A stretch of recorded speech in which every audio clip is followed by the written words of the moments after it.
أعوذ بالله من الشيطان الرجيم بسم الله الرحمن الرحيم نحمده ونصلي على رسوله الكريم وأهل بيت الطاهرين المعصومين خصوصا على سيدنا الغوث الأعظم أما بعد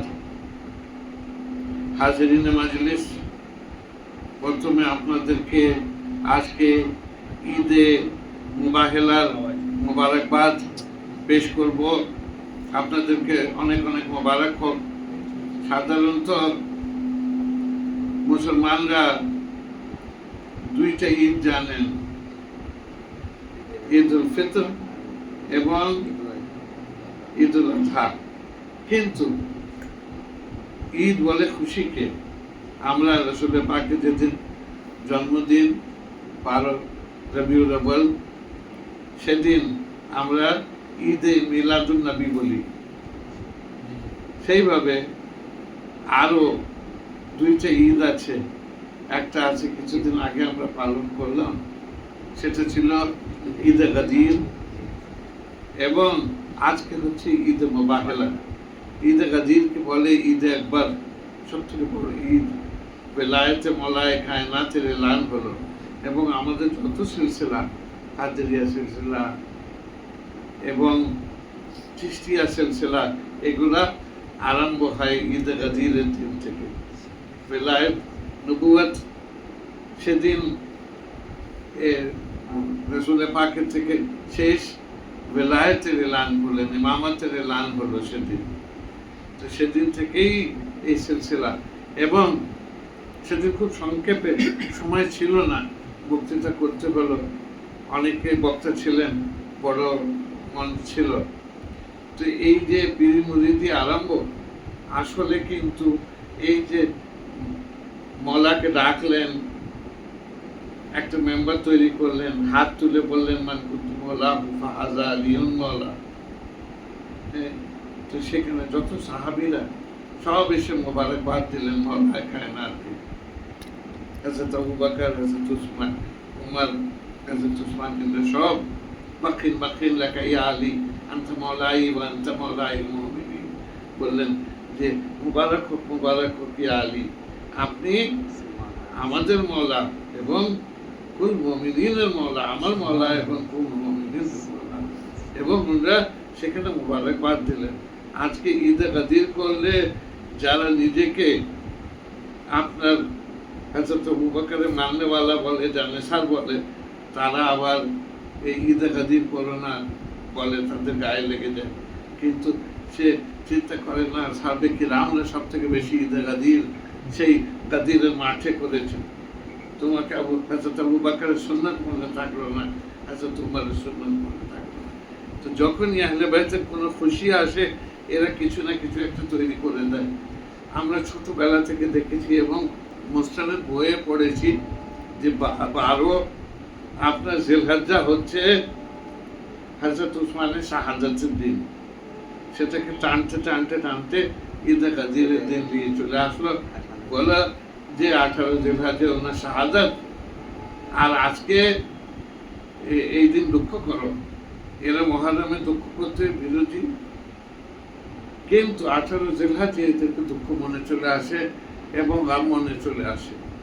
কেন? মওলায়ে কায়নাতের বেলায়েতের এলান হয়েছিল, সেটাকে চাপবার জন্য এই 12 জিলহজ্জকে টানতে টানতে নিয়ে সেখানে চলে আসলো এইভাবে। আর দ্বিতীয় কথা যেটা আমি বলছিলাম যে পীর মুরিদির সিলসিলা, একটা ধারণা আছে যে আহলে তাশারি বোধহয় এটা একটা উৎসব। এটা কিন্তু আমরা যারা পীরপন্থী, যারা সিলসিলাপন্থী, আমাদের জন্য কিন্তু ঈদে গাদির একটা বড় দিন সেটা। এবং সেই ময়দানে এটা এলান করলেন, সাহাবীরা সব মোবারকবাদ দিলেন। 1,25,000 সাহাবী ছিলেন। এবং কি হলো জানেন? সেই মাঠে আপনার আজকে আপনি যেমন হাতে হাত দিয়ে বায়াত হন, জামান ধরে বায়াত হন, আর সাবেক কিরামরা রাসূলের পাক বললেন যে আলীর কাছে বায়াত হও, এবং একের পরে এক 3 দিন লাগলো। এত ছিলেন যে সেখানে যে মওলা আলীর কাছে বায়াত হতে পুরো 3 দিন লেগে গেল। সব সাহাবীরা এসে হাতে হাত দিয়ে মওলায়ে কায়নাতের বায়াত হলেন সেদিন মওলা আলীর কাছে। সেই দিন থেকে আমাদের সিলসিলা আরম্ভ। আমরা এই যে বায়াতের সিলসিলাও সেদিন থেকে আরম্ভ। সেখানে মওলা আলীর কাছে সকল যে আসহাবে কিরামরা ছিলেন এরা ইয়ে করলেন। এবং ঈদে গাদিরের পরে এখন ঈদে মোবাহেলা আছে। আজকের এই দিনটা খুব কম লোক জানে। আজকে কিন্তু আজমতে পাঞ্জাতন দুনিয়াকে দেখিয়েছেন আল্লাহ পাক, যে পাঞ্জাতন পাকের কি আজমত। এই আজকের এই দিনটা 24শে জিলহজ। সাধারণত আমাদের একটা হয় যে আমরা যে আহলে সুন্নাতের একটা আজকে খুশির দিন বলছি। আমাদের এখানে মসজিদে যখন যাই, যে কোনো বক্তৃতায় যাই, আমরা দেখি যে যখনই বক্তৃতা আরম্ভ হয় আমাদেরকে ঘুম চলে আসে। এটা আমি জানি না কেন চলতে হয় কি, যে দুইটা শব্দ এখানে ঢুকলো আর ঘুম যখন চলে আসলো, যখন উঠলাম অন্যদিকে চলে গেল, তো কোনো কথা ইয়ে হয় না। তো আমাদের ঠিক মতন আমরা তাকরীরগুলোকে যে শুনি না, তো আমরা যে কিছু ইস্তেফাদা করবো তাকরীর থেকে, সেটা অনেক সময় হয় না। আমি অনেক সময় মসজিদেও গিয়েছি, যে যখন যাই আপনার জুমার দিন শুনি বক্তৃতা হচ্ছে, ওখানে দেখি যে 90% লোক আপনার ঘুমাচ্ছে, বসে বসে উঠছে, বসে বসে সে শুনে না কি বলছে মৌলানা। আর মৌলানাও জানে, তাই এক একবার করে দেখবেন যে মৌলানা খুব জোর ঝাঁকড়ানি দেয়, খুব জোর চেঁচায়, তখন কি হয় মানুষকে তুলবার জন্য। আমাদের সেসব অভ্যেস নাই যে জোরে তখন বললো তখন ঘুমটা থেকে উঠলো, উঠে আবার শুনতে লাগলো। কিন্তু তার তো তালমেল থাকলো না, সে এক কথা বলছে যে ঘুমিয়ে মাঝে গেল ইয়ে গেল। তো কমই বক্তৃতা হোক, কিন্তু মনোযোগ দিয়ে শোনাটা খুব দরকার। তো আজকে হচ্ছে এটা, আজকে খুশির দিন, তাই একটা আমি কথা বললাম যে মানুষ এটা শুনে একটু আনন্দ বোধ করবেন। আপনার এই মুবাহেলার দিন 24শে জিলহজ, আজকের দিন আপনার পাঞ্জাতনের আজমত আল্লাহ পাক দেখান। কিভাবে রাসূল পাক কে আল্লাহ পাক আপনার আদেশ করলেন যে এই তাবলীগ করবেন, দিনের অন্য অন্য জায়গায় পৌঁছে দেবেন। খুব কম দিনের আপনার রাসূল পাকের এই তাবলীগের জীবন, কিন্তু এরকম পৃথিবীতে আর কোনো ব্যক্তিত্বর আপনার এরকম আশা পড়েনি। এই কিছু বছরে একজন পুরো দুনিয়ায় এই দিনকে পৌঁছে দিলেন। যেটা বলা হলো যে নতুন লোকের মধ্যে ইসলামের বার্তাটাকে পৌঁছালেন।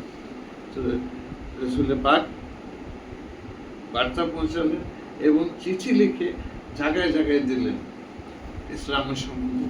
বললেন যে তোমরা এই যে দিন আছে, এই দিনের দিকে তোমরা আসো। আমাকে আল্লাহ পাক বলেছেন, কোরআনের আয়াতগুলো নাযিল হচ্ছে, এবং এই যে দিনের দিকে, রাহে হাকের দিকে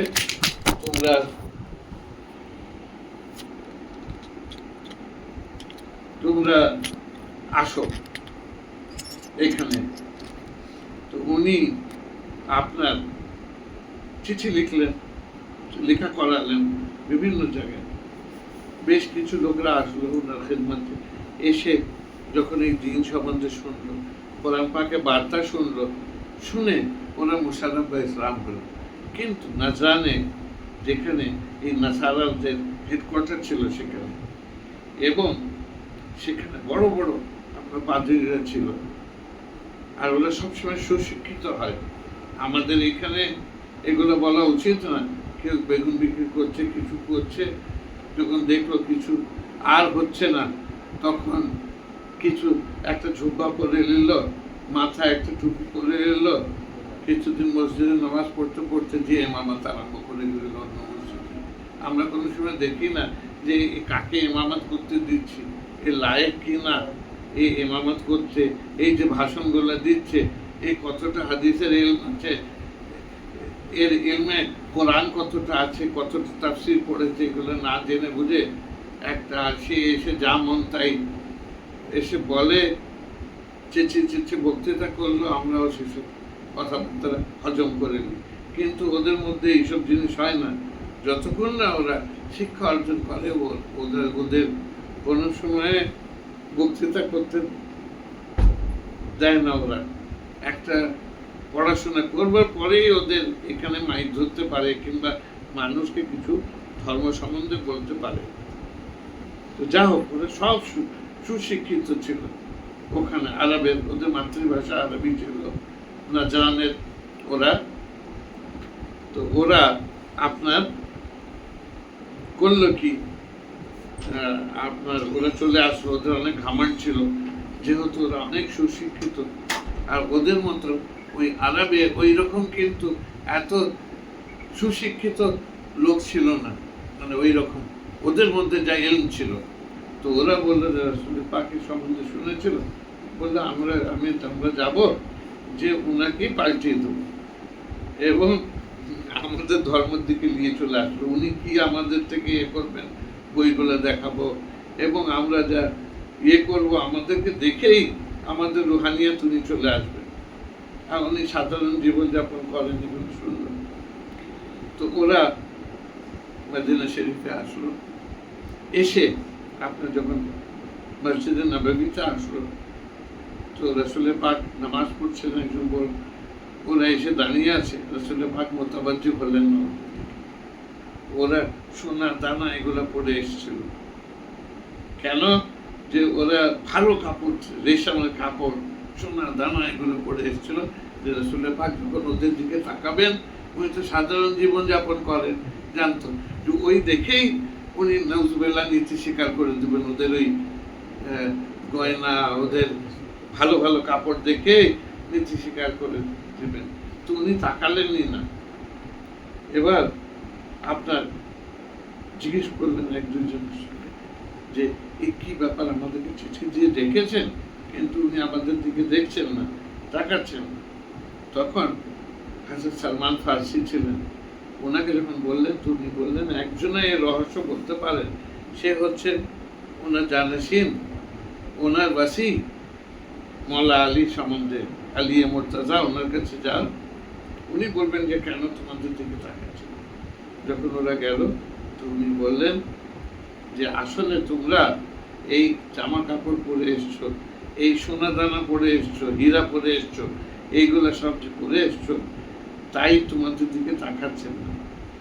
কেন? কেউ যদি এইসব পরে এসে ওনাকে মারুফ করতে চায়, উনি কিন্তু তাকে মর্যাদা দেন না, আমাদের নবী। তো তোমরা এগুলো নামিয়ে তো, এই সোনা দানা নামিয়ে সাধারণভাবে ওনার কাছে দেখো, যাও দেখো কি আখলাক পাও তোমরা। তো ওরা নামিয়ে দিল। যখন আসলো, রাসূল পাক ওদেরকে ডাকলো, দেখলে আখলাকে মুহাম্মাদি, মানে ওনার যা ব্যবহার আখলাক ছিল, ওই দেখে তো লোকে এই ধর্মের দিকে চলে আসতো। আমরা নিজের নবীর, আমরা বংশগত মুসলমান, কিন্তু ওই জিনিসটা আমরা মানে খুবই দুঃখজনক যে আখলাকে মুহাম্মাদি আমাদের মধ্যে নাই। আজকাল যদি ভালো ব্যবহার দেখে, দুবার জিজ্ঞেস করে আপনি কি মুসলমান, কেন আশা করে না যে ভালো ব্যবহার হবে, তার মধ্যে বিনয় থাকবে, এইগুলা। কিন্তু এইগুলা হচ্ছে আমাদের বৈশিষ্ট্য, এইগুলা হচ্ছে আমাদের বিরাসত, এইগুলা আমরা, আমাদের নবী ছিল, যেগুলো অন্য কম নিয়েছে আমরা সেটা ছেড়ে দিয়েছি। আমাদের ব্যবহার দেখে, অন্য ধরনের ব্যবহার যাতে দেখে বলে দেয় যে এই মুসলমান আছে, এরকম তার ব্যবহার হবে, তার পরিবেশ এই ধরনের নোংরা হবে, পরিষ্কার রাখে না নিজের জায়গা। কিন্তু নবী পাক বলেছেন নিজের বাড়িকে, নিজের পরিবেশকে, যেখানে তুমি থাকো, সাফ সুতরা করে রাখো। কিন্তু আমরা সেই আদর্শ নবী পাকে নিলাম। এবার আপনার ওরা যখন আসলো, আখলাক যেগুলো হলো, কিন্তু ওদের মধ্যে খাবার ছিল যে আমাদের মধ্যে ইলম আছে, আমরা রাসূল পাককে বুঝিয়ে দেব। অনেকক্ষণ তর্ক বিতর্ক হলো ইসলাম নিয়ে, বিশেষ করে যে আটকাল যে নবী পাক বললেন যে হযরত ঈসা হচ্ছেন উনি আল্লাহর বান্দা, উনি নবী কিন্তু আল্লাহর বান্দা, যেমন আমি আল্লাহর বান্দা উনি বললেন। আর ওরা বলছে যে উনি আল্লাহর ছেলে, এই নিয়ে এই জায়গায় আটকালো। এবং এক দুইটা আরো কথায় এই ধরনের বাহেসা হতে থাকে। ওরা আছে রাসূলের পাক উত্তর দিচ্ছে। শেষে কোরআন পাকের এই আয়াতটা নাযিল হলো, ফাকুল তাআলু নাদু আবনানা ওয়া আবনাকুম ওয়া নিসাআনা ওয়া নিসাআকুম ওয়া আনফুসানা ওয়া আনফুসাকুম সুম্মা নাবতাহিল ফানাজাল লানাতুল্লাহি আলাল কাযিবিন। এই আয়াতটা কোরআনের নাযিল হলো যখন এই তর্ক বিতর্ক অনেক বেড়ে গেছে, যে ওদেরকে বলে দেন নবী যে আপনি নিজের অলাদদেরকে নিয়ে যান, ওদেরকে বলেন যে নিজের অলাদদেরকে নিয়ে আসুন। আপনি নিজের নফসকে নিয়ে যান, নফসদেরকে নিয়ে যান এবং ওদেরকে বলেন নিজের নফসদেরকে নিয়ে আসুন। নফস কাকে বলে? এই নফসে নবী যেটা কোরআনে বলা হয়েছে, জানকে নফস বলে। তো বলছেন যে নিজের জানকে আপনি নিয়ে যান, জানদেরকে নিয়ে যান। এবং বলছেন ফাকুল তাআলু নাদু আবনানা ওয়া আবনাকুম ওয়া নিসাআনা ওয়া নিসাআকুম, নিজের মহিলাদেরকে নিয়ে যান এবং ওদেরকে বলেন নিজের মহিলাদেরকে নিয়ে আসুন। নিজের জানদেরকে নিয়ে যান, ওদেরকে বলেন নিজের জানদেরকে। এবং আপনারা ইয়ে করেন, যারা মৃত্যু কাছে তাদের উপরে লানতের কামনা করেন। লানাতুল্লাহি আলাল কাযিবিন, আল্লাহ লানত বর্ষাবে যে হচ্ছে মৃত্যু, যে ভুল পথে আছে। আগে মহিলা হতো, নিজের বই নিয়ে আসা হতো সেই যুগে, আর দুইজনে নিজের বই নিয়ে আসতো। যেমন কোরআন পাক আছে, তো আমরা কোরআনের নিয়ে রাসূলের পাক নিয়ে গেল, এইরকম ওদের যে বই আছে ওরা নিয়ে আসবে। এবং সেখানে এসে আল্লাহ পাকের কাছে বলা হবে যে যে ভুল পথে আছে তার উপরে যাতে লানত বর্ষণ এইখানেই। তো ওখানে গজবের কামনা হতো। বাহেলার ময়দানে এবার নতুন নতুন যারা ইসলাম কবুল করেছে সাহাবীরা, কিছু কিছু ছিলেন নতুন ইসলাম তো কবুল করেছেন, সেরকম ঈমান আসেন। এবার তারা চিন্তা করছেন কি হবে কালকে সকালে কি হবে। রাসূলের পাক তো ইয়ে করছেন, এরা এত সুশিক্ষিত, এ না হয়ে যায় যে ওরাই জিতে যাক। মানে ঈমানের সবসময় পরীক্ষা হয়, আর ডাকবাক করে ঈমান যাদের সেরকম নাই। তো সেখানে চিন্তা করতে লাগলো। এবার অনেক লোক তো ভয়ে চিন্তা করছে যে আমাকে যদি নিয়ে যেতে বলেন আর আমি যদি সেখানে যে ইয়ে করি আর আমার উপরে গজব নাযিল হয়ে যায় তো কি হবে। রাসূলের পাক যদি আমাকে বলেন যে তুমি চলো আমার সঙ্গে, গজবের কামনা করব তুলে, আর ওরাও করবে, আর যদি আমাদের উপরে গজব নাযিল হয়ে গেল, ঈমান পাক্কা হয়নি, বুঝলেন। এবং এইখানে দেখুন মুবাহিলার ময়দান সকালে একদম ফজরের আগে সেখানে ওরা চলে এসছে। 61 জন ওরা সুশিক্ষিত ছিল পাদ্রী, নিজেদের বই দিয়ে ওরা টিলার উপরে চেপে গেল। ওরা বললো যে একটু উঁচু থেকে আমরা যদি গজবের কামনা করি তো আল্লাহ পাক তাড়াতাড়ি আমাদের কথা শুনে নেবেন। এবং উনি এসে তো আর ওখানে উঠতে পারবেন না, উনি নিচে থেকে বলবেন আমাদের কথা তাড়াতাড়ি আল্লাহর কাছে পৌঁছে, আমরা উপরে আছি। তারা বসলো। এবার তারা চিন্তা করছে বড় বড় সাহাবীদেরকে নিয়ে আসবে, কিন্তু দূর থেকে দেখছে যে রাসূলের পাক চলে আসছে। কি দেখছে, মানে নিজের চোখ ওদের এবার বিশ্বাস করছে না যে কোলে ছোট বাচ্চা একজন, ইমাম হুসাইন আলাইহিস সালাম, এবং বা হাতে আঙুল ধরে হযরত ইমাম হাসান আলাইহিস সালাম, পিছনে হযরত ফাতেমা ও হযরত মওলা আলী, পাঁচজন গেলেন। ওরা যখন এটা দেখতে লাগলো, যখন কাছে আসলো অবাক হয়ে গেল যে কি ব্যাপার, আমরা তো 60-61 জন, কাউকে আনেনি। এই 5 জন আর কোলে ছোট বাচ্চা ইমামে হুসাইন হাত ধরে ইমামে হাসান আর ইন্দ্রা 2 জন।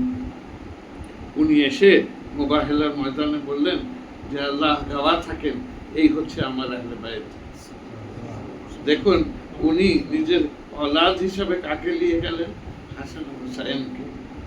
তো কোরআন 2 বার, একবার ইন্না আতাইনাকাল কাউসার ফাসাল্লি লিরাব্বিকা ওয়ানহার ইন্না শানিয়াকা হুয়াল আবতার, যে আল্লাহ পাক আপনাকে কওসার আতা করেছে, যারা আপনার শত্রু তারা হচ্ছে লেজ কাটা, তারা নির্বংশ থাকবে, কিন্তু আপনার বংশ কিয়ামত পর্যন্ত থাকবে।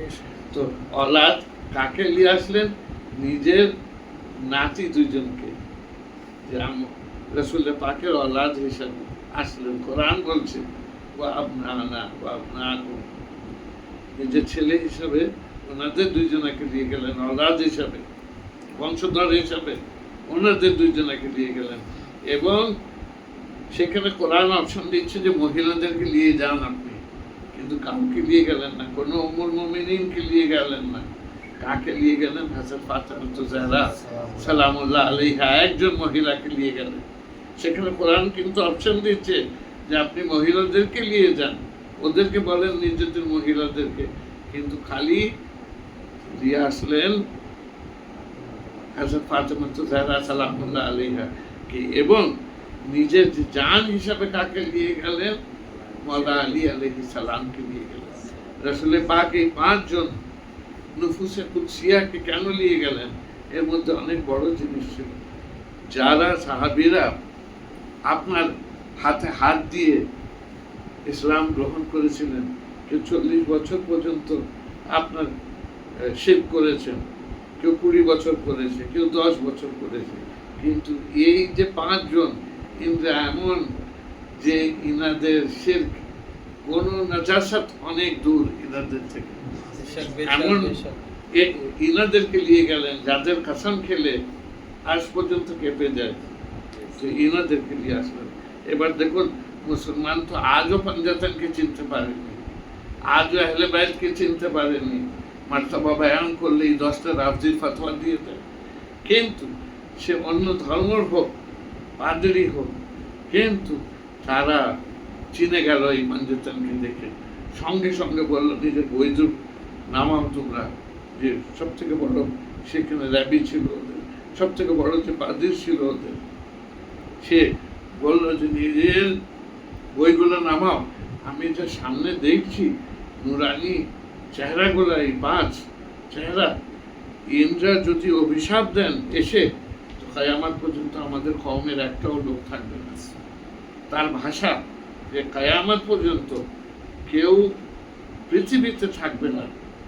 এবং ইন্দ্রা যদি বদুয়া দেন, কিয়ামত তো দূরের কথা, যেখানে আমরা উপরে দাঁড়িয়ে আছি আজকে এসে, এই পাহাড়টা তুলোর মতন হয়ে যাবে একদম ওনাদের বদুয়ায়। এমন চেহারা দেখছি, সঙ্গে সঙ্গে ওরা নামলো এবং সব যত পার্টি ছিল সব বললো যে সত্য কথা। এইরকম নুরানি চেহারা আমরা দেখিনি জীবনে, যা আজকে দেখছি। সব নামলো নিচে, এরকম ছিল, বললো আমার সঙ্গে আসো। সব কত পিছনে পিছনে গেল, রাসূল পাকের কাছে গেল, বললো খবরদার হুজুর, আমাদের জন্য গজবের কামনা করবেন না, আমরা বরবাদ হয়ে যাব। আমরা নীতি স্বীকার করছি, মেনে নিচ্ছি যা আপনি বলেছেন, নিঃসন্দেহে আপনি শেষ পয়গম্বর আছেন, আমাদেরকে মাফ করে দেন। আমরা এইভাবে আপনার থেকে এতক্ষণ তর্ক বিতর্ক করছিলাম, আমরা মেনে নিলাম আজমতে পাঞ্জাতন, এই যে আপনারা 5 জন এসছেন এখানে, সেখানে এসে নীতি স্বীকার করলো। ইসলামের সব থেকে বড় জয় হয়েছিল আজকে, প্রথম জয়, যে যার মধ্যে কোনো তলবার ব্যবহার হয়নি, যার মধ্যে কোনো লাঠি ব্যবহার হয়নি। কি ছিল? পাঞ্জাতন পাকের নূর। এবং আল্লাহ পাক দেখালেন পুরো পৃথিবীকে যে ইনাদের আজমাত কি। এই আজকের দিন যে কাউকে রাসূল পাক আনেননি, ইনাদেরকে আনলেন না, সেই দিনই আবার আরেকটা আয়াত কোরআন পাকে নাযিল হলো। হযরত উম্মে সালমার বাড়িতে যখন গিয়েছিলেন, তো তখন নাযিল হলো সেই মুবাহিলার দিন, ইন্নামা ইউরিদুল্লাহ লিইউযহিবা আনকুমুর রিজসা আহলাল বাইতি ওয়া ইউতাহহিরাকুম তাতহীরা, যে আপনার যে আহলে বাইত আছেন, আপনার এই নিকটতম আত্মীয়, আপনার ইতর, ইনাদেরকে সমস্ত আবর্জন থেকে পাক ও পবিত্র করে। তাই আমরা পাঞ্জাতনে পাক বলি। পাঞ্জাতনে পাক বলি এটা আমরা না, কোরআন বলছে পাক ওনাদেরকে। ইনাদের থেকে আবর্জন দূর থাকে, আহলে বাইত থেকে। রাসূলে পাকের সেই আয়াত যখন নাযিল হলো, তখন রাসূলে পাক আপনার একটা কালো চাদর আনতে বললেন। জিবরিল আমিন যখন এই আয়াতটা দিয়ে আসলেন, সেদিন কিন্তু পাঞ্জাতন পাকের সব থেকে বড় দিন, মেরাজের পাঞ্জাতন ছিল সেদিন। আল্লাহ পাক দেখাচ্ছিলেন ইনার মার্তাবা দুনিয়ার লোকদেরকে, ইনাদের ভাঞ্জনের, যে ইনাদের আজমত কি। তো যখন এই চাদর, কালো চাদর কিসা আনা হলো সেখানে, দিয়ে সেটাকে উনি নিজের গায়ে দিলেন এবং এই বারবার ইন্নামা ইউরিদুল্লাহ লিইউযহিবা আনকুমুর রিজসা আহলাল বাইতি ওয়া ইউতাহহিরাকুম তাতহীরা রাসূলে পাক পড়ছিলেন। প্রথমে ডাকলেন ইমামে হাসানকে, ইমামে হুসাইনকে ডাক নিলেন, দিয়ে আসতে বললেন। ওই কিসার মধ্যে ডাকলেন হুজুর সাইয়্যিদাতুন নিসাইল আলামিন ফাতেমাতুজ জাহরা সালামুল্লাহ আলাইহাকে ভিতরে ডাকলেন। তারপরে মওলা আলীকে ডাকলেন ভিতরে। সেই পাঞ্জাতনের মধ্যে ঢুকলেন সে কিসার মধ্যে, এবং সেখানে হযরত উম্মে সালমার বাড়ি, মা উম্মে সালমা, অনেক মার্তাবা আপনারা উম্মুল মুমিনিন। উনি ইশারা করলেন আমি কি ভিতরে যেতে পারি? এই সময় এই কালো চাদরের মধ্যে বললেন না, তোমার মার্তাবা অনেক, কিন্তু তুমি তোমার এখানে এই একটা আলাদা জায়গা। তো সেখানে দেখিয়ে দিলেন যে আহলে বাইত কে এবং সেখানে আজমত কি। কোরআনের অনুযায়ী সেখানে ইয়ে করলেন। মুসলমানদের সব থেকে বড় ফাতেহ হলো আজকের। দেখুন যে এইখানে আপনার সেই পাদ্রীরা এই 61 যে যারা ছিল, তারা কিন্তু একবার চেহারার নূর দেখেছেন, চিনে গেল পাঞ্জাতনকে। গাজাবের কামনা করতে আসলো না, ওনাদের বিরুদ্ধে আসলো না। কিন্তু আফসোস, এই 2-4 দিন পরে মুহররম আরম্ভ হবে। 10 মুহররমে সেখানে কেউ আপনার সাহাবীর ছেলে ছিল, কেউ রাসূলে পাককে জিয়ারত করেছে, সেও ছিল যে ওনার সোহবতে বসেছে, সেও ছিল হাজি, ছিল কারি, ছিল মুফতি ছিল, কিন্তু ইমাম হুসাইন আলাইহিস সালামকে দেখে চিনতে পারলো না, পাঞ্জাতনের আজমত চিনতে পারলো না। এবং আজকেও আমি এই ভাষাটা খুব ভালো লাগে। আহমদ আল হুসাইনি একজন বড় আলেম, ব্যাঙ্গালোরের উনি বড় আলেম, একজন কাদরি, উনি আহলে সুন্নতের আলেম। উনি মুহররমে এক বক্তৃতা করছিলেন। উনি বক্তৃতা করতে করতে বললেন যে আমি একজন মৌলানা, আমি মাদ্রাসায় পড়েছি এবং ডিগ্রি হাসিল করেছি, কিন্তু আমার কোনো দ্বিধাবোধ নেই যে 99% মৌলবী আহলে বাইত থেকে বুঝ রাখে, বিশেষ করে মওলা আলী, হযরত আলী আলাইহিস সালাম থেকে বুঝ রাখে মনে। এই যে আজকে আমি দেখছিলাম নেটেও বিভিন্ন জায়গায় উনি বললেন যে আমি একজন মওলানা, কিন্তু আমি এটা বলতে আমি বাধ্য হচ্ছি যে আমি যেখানেই জিক্রে আলী করি সঙ্গে সঙ্গে চেহারা নেমে যায়, তারা বরদাস্ত করে নেয় না আজকে। এবং আরেকটা জিনিস উনি বক্তৃতা মুহররমে বলতে বলতে বললেন যে এই আলাম যে খায়বারের সময় মওলা আলীকে দিয়েছিলেন আর উনি জয় করেছিলেন, এইটা যদি কোনো অন্য সাহাবীর হাতে দেয়া হতো, যদি এই আলামটা অন্য কোনো সাহাবীকে দেয়া হতো মওলা আলী ছাড়া, আর ওনারা জয় করে নিয়ে আসতেন, তো প্রত্যেক মুসলিম বাড়িতে আলাম লাগানো থাকতো। কিন্তু আজকে আলামের থেকে এলার্জি কেন? আলামের জন্য না, আলামদারের জন্য আছে, যে কার হাতে এটা ছিল, কাকে দিয়েছিলেন রাসূলে পাক, ওনার থেকে বুঝ আছে বলে আজকে আলাম থেকে এই মহরম আরম্ভ হবে কিছুদিন পরে, শিরক বেদাতের ফতোয়া আর এগুলা এই মৌলবীদের আরম্ভ হয়ে যাবে। কিন্তু যারা আহলে তারিকাত আছেন, এই নেটে আমার বক্তৃতা জায়গায় জায়গায় যাচ্ছে, আপনারা কোনো সময় দ্বিধাবোধ করবেন না। যারা আলিয়া আল্লাহ আছেন, কাউকে দেখাতে পারবেন না যে মহরম গুজারি করেন, উনি সবসময় মহরম গুজারি করেছেন ইমাম হোসেন। আর আল্লাহ পাক আমাদেরকে তৌফিক দেন। আপনাদের অনেক অনেক মোবারকবাদ আজকে এই দিনের। আর আমি বক্তৃতা শেষ করবার আগে একটা কথা বলবো, যে দেখুন, আমাদেরকে ফিরকা পারস্তি করা উচিত না। আমরা সুফি, আমাদের খানকাহে শিয়া আসে, এখানে আপনার সুন্নি আসে, ওয়াহাবি আসে, তাবলিগি আসে, সব আসে, আহলে হাদিসের লোক আছে।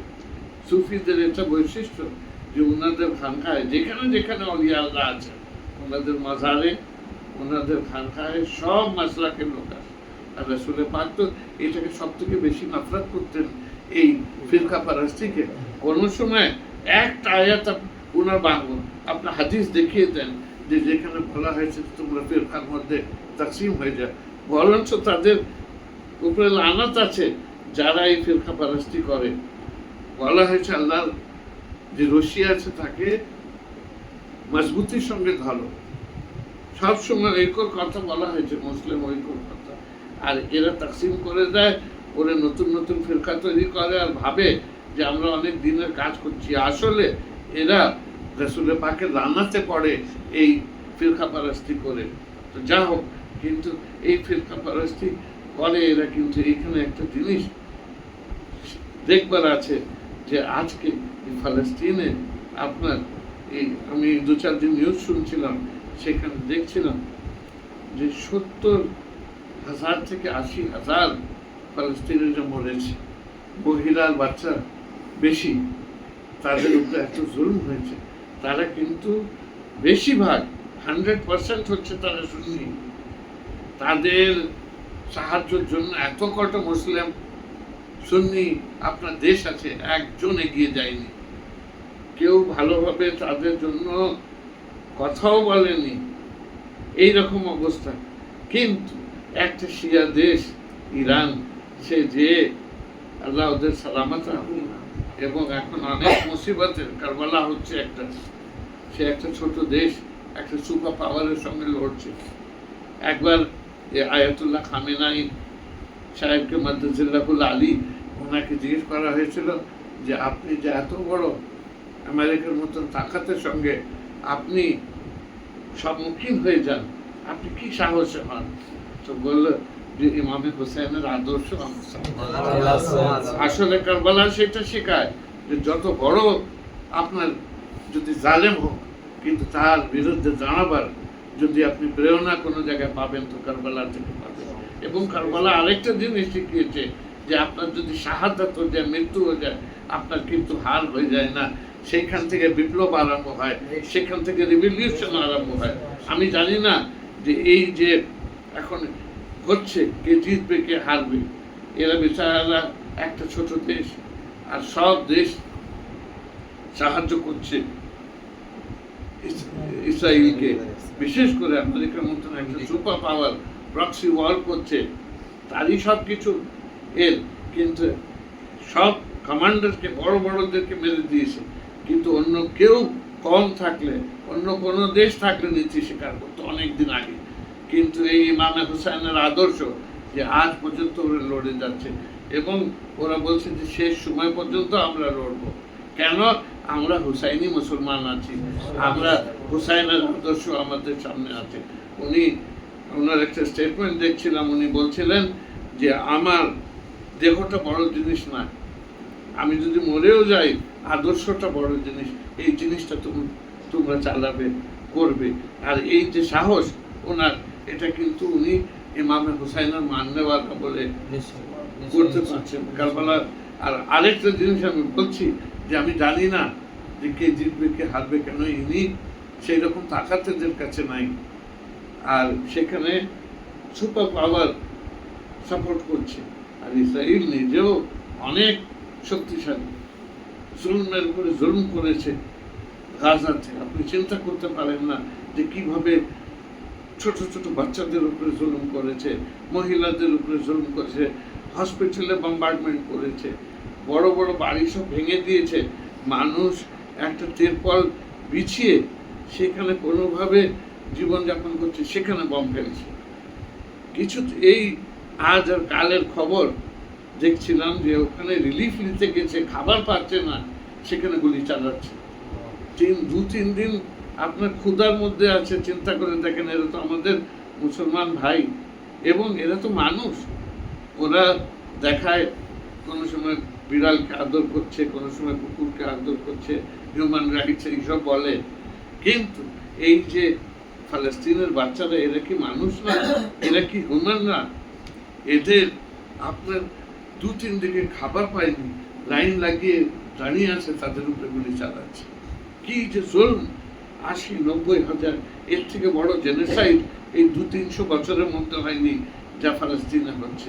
আর ইনি দাঁড়িয়েছেন, আজকে ইনার উপরে এই মুসিবত আসতো না আয়াতুল্লাহ খামেনাই এর উপরে, এনার মাদ্দাজিল্লাহুল আলী, এনার উপরে এসছে কেন? ইনি ফালাস্তিনকে সাহায্য করেছেন। ওই একটা দেশ আছে যে দাঁড়িয়েছে। আল্লাহ পাক ইনাদের হেফাজত করেন। এবং একটা জিনিস আমি বলবো, আমি জানি না কি হবে না হবে, কার মৃত্যু হতে পারে, কেউ মরে যেতে পারে, কিন্তু একটা জিনিস আছে, এই যে শাহাদাত হচ্ছে ওখানে, এইটা কিন্তু একটা পুরো মিডল ইস্টে বিপ্লব আনবে এবং একটা রেভলিউশন আনবে, পাল্টাবে। সেদিন দূর নাই যে এই লানাতি আপনার এই ইসরায়েলিরা ওখানে জুতো লাত খেয়ে আবার ওই মিডল ইস্ট থেকে বেড়াবে। এদের কোনো জায়গা ছিল না ইউরোপে, এদেরকে ইতিহাস জানে না। ইউরোপে এদেরকে জীবিত অবস্থায় শিপে করে নিয়ে যে মাঝ সমুদ্রতে ফেলে দিত, যে ডুবে মরে যাক এই ইহুদিদেরকে, এবং গ্যাস চেম্বারে হিটলার দিত। পুরো ইউরোপে এদের উপরে হতো অত্যাচার, কিন্তু কেউ এদেরকে সাহায্য করেনি। প্যালেস্টাইনে যখন গেল মুসলমানরা এদেরকে সাহায্য করলো, এদেরকে থাকবার জায়গা দিল, ব্যবসা বাণিজ্য করবার জন্য এদেরকে সুযোগ দিল। আজকে ওদেরই ঘাড়ে চেপে ওদের জায়গা নিয়ে ওদের উপরে এই জুলুম, এইটা কিন্তু আল্লাহ পাক বেশি দিন সহ্য করবেন না। জুলুম যে আছে কিছুদিন পর্যন্ত হয়, কিন্তু ওর উপরে তার কিন্তু জুলুমের একদিন খাতেমা হয়। আর আজকে পুরো দুনিয়া খামোশ আছে, যেহেতু ফালাস্তিনি বাচ্চাদের উপরে এই জুলুম হচ্ছে। অন্য কোনো কওমের উপরে হলে পুরো দুনিয়া চেঁচাতো, সব দুনিয়ার মিডিয়া সব লাগে যে নিজের কান বন্ধ করে দিয়েছে, চোখ বন্ধ করে দিয়েছে, দেখছে না। ছোট ছোট বাচ্চাদের উপরে, হসপিটালের উপরে যেভাবে আপনার জুলুম হচ্ছে। আজকে 3 দিন খেতে পারেনি, যাচ্ছে খাবার নিতে, তার উপরে ইয়ে করছে। যা হোক, কিন্তু এই যে ইনাদের কোরবানি আজকে, এটা কিন্তু একদিন বিপ্লব আনবে। এবং এই কারবালারও এটাই আদর্শ। কারবালায় ইমামে হুসাইন আলাইহিস সালাম এর সঙ্গী সাথী সব শহীদ হয়ে গেছিল, জানাজা পর্যন্ত দাফন করতে দেয়নি। কিন্তু সেখান থেকে যে বিপ্লব আসলো, আজ পর্যন্ত দুনিয়াকে এগিয়ে দিয়েছে। তো শাহাদাতের এই যে রাসূল পাক বলেছেন যে শহীদের রক্ত যেটা মূল্য আপনার, আর এইটার কিন্তু অনেক আপনার মূল্য, এবং এইটা থেকে বিপ্লব আরম্ভ হয় শহীদের রক্ত থেকে। সাময়িক জালেম ভাবে যে আমি জিতে গেছি, কিন্তু তার জিত হয় না, জিত মজলুমের হয়। কোরআন ওয়াদা করেছে যে মজলুমের। তাই আমরা দোয়া করি যে আল্লাহ পাক সেই মুসলমানদেরকে, ইরানের মুসলমানদেরকে মুহাফেজত করুক, ফালাস্তিনি মুসলমানদেরকে মুহাফেজত করুক। ইয়া আল্লাহ, আজকে আমরা যে ঈদ মুবাহিলা এখানে করছি, ইয়া আল্লাহ আমাদের এই ঈদ মুবাহিলা যারা যারা এসেছেন এনাদের হাজিরি কবুল করুন। ওয়া আখিরু দাওয়ানা আলহামদুলিল্লাহি রাব্বিল আলামিন। মা লা ইলাহা ইল্লাল্লাহ।